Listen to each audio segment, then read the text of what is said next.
here's my ID and my outline and my audience.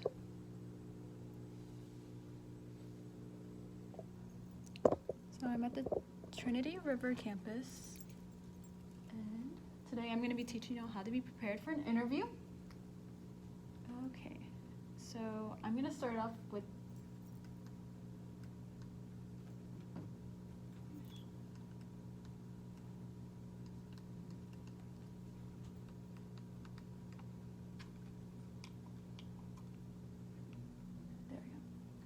I'm going to start off with a quote from Quentin L. Cook. This whole PowerPoint, I'm going to be linking two things together, which is preparation and success. So I think those are the two things that you need that go hand in hand whenever you do need to be prepared for an interview. So this quote was, "If we are prepared, we shall not fear." So growing up, you are in elementary school and you're always told, what do you want to be when you grow up?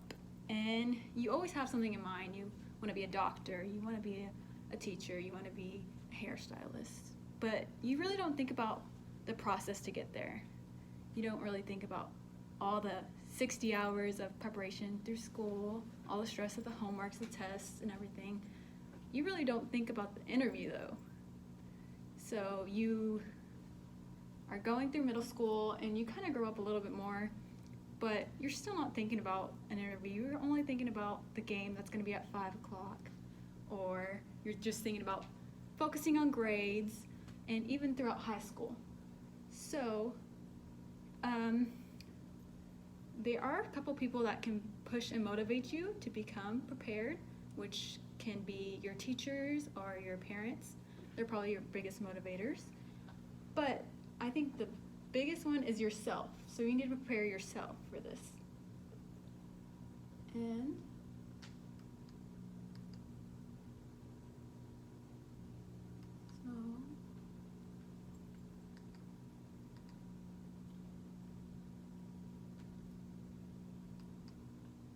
so for that, what is an interview, first of all?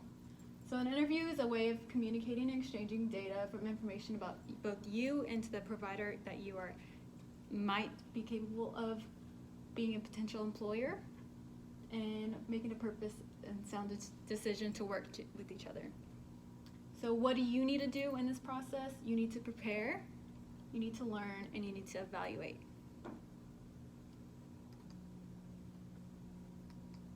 There are a couple things that you might be feeling right now, which you might be anxious, you might be scared, you might be nervous before the callback.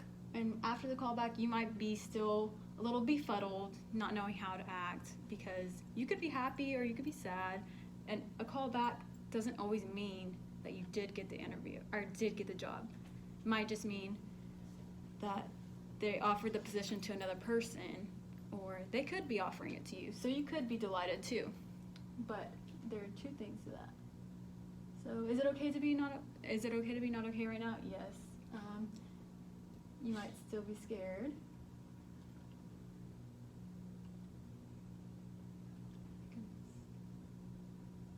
Okay. So the first step, preparing. So I don't believe in luck, I believe in preparation. And for that, you need to know yourself before you go into the interview. I think it's the most important thing to be prepared for an interview. So this kind of includes knowing your strengths and weaknesses. Focus more on your strengths, a little bit less on your weaknesses. Try to hide from those. Just think the day before what you're good at, whether it's leadership, whether it's working as a team, whether it's communicating with one another, or just think about all the questions you'll be drowned upon this interview.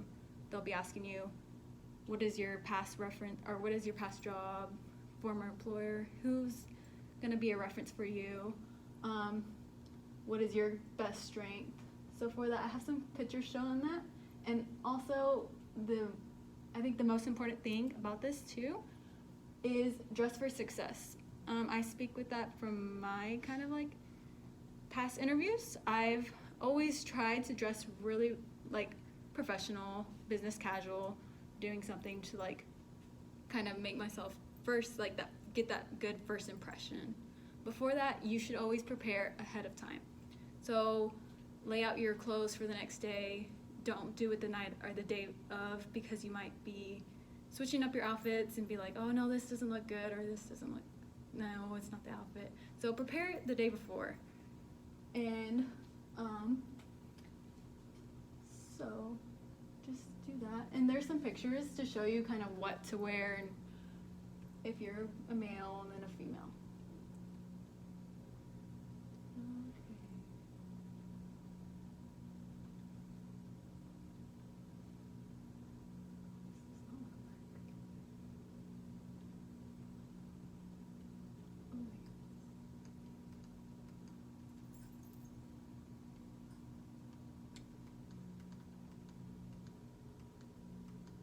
Okay, the second part is learning. It's a slide ahead, but learning is kind of like knowing your company, do your homework on your company, on the employer that you might be interested in. You need to know who the managers are, know who the leaders are, maybe whether it's a doctor or it's just the manager of a retail business. You need to know your schedules, what time they're open, what are their hours. You should know their rivals as well. Kind of know who their competitors are, whether if it's like in a retail place, know that like this sporting goods is rivals with like Dick's Sporting Goods is rivals with Academy. Just know those little things, and also know like, will they work with you?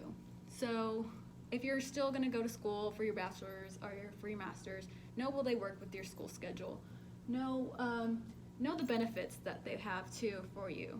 So full-time benefits, whether it's insurance, like all your insurance, health insurance, and all that. So the third step is evaluating. So I used to quote, "The view outside was much more than the exhibits." So I'm trying to say in this, like, take a look from the outside in. Look at the people that you might potentially be working with. Do you want to be like them, or do you think that they could be just nice to the customers, but whenever you see them interact with maybe another employer, do they act differently? So know if they're like, try to know their personalities and think, is this what I want to do? Is this who I want to be with? Is this who I want to be around?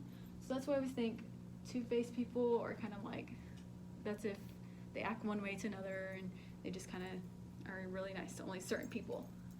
And that's why I've added the outsiders, look at outside in. And so the waiting part is also like a part where it's very stressful, because you don't know if you've got the job yet or anything, but usually within a couple days they should call you back. A second interview is always good. It's a good sign. And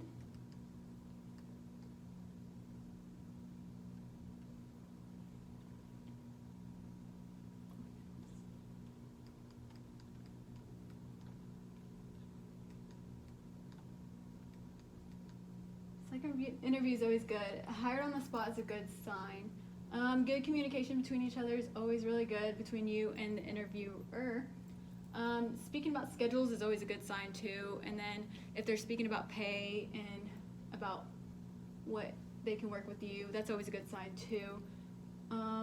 So the last thing I'm gonna leave you off with, another quote is, "Success is where preparation and opportunity meet." So this whole time I've been linking those two together, which is success and preparation. I kind of think those go hand in hand with that. And so I'm gonna leave y'all off with this little question, which is, now that you have the job that you've been wanting your whole life, was it really worth it? Do you like it? Is it what you needed? Is it a good income?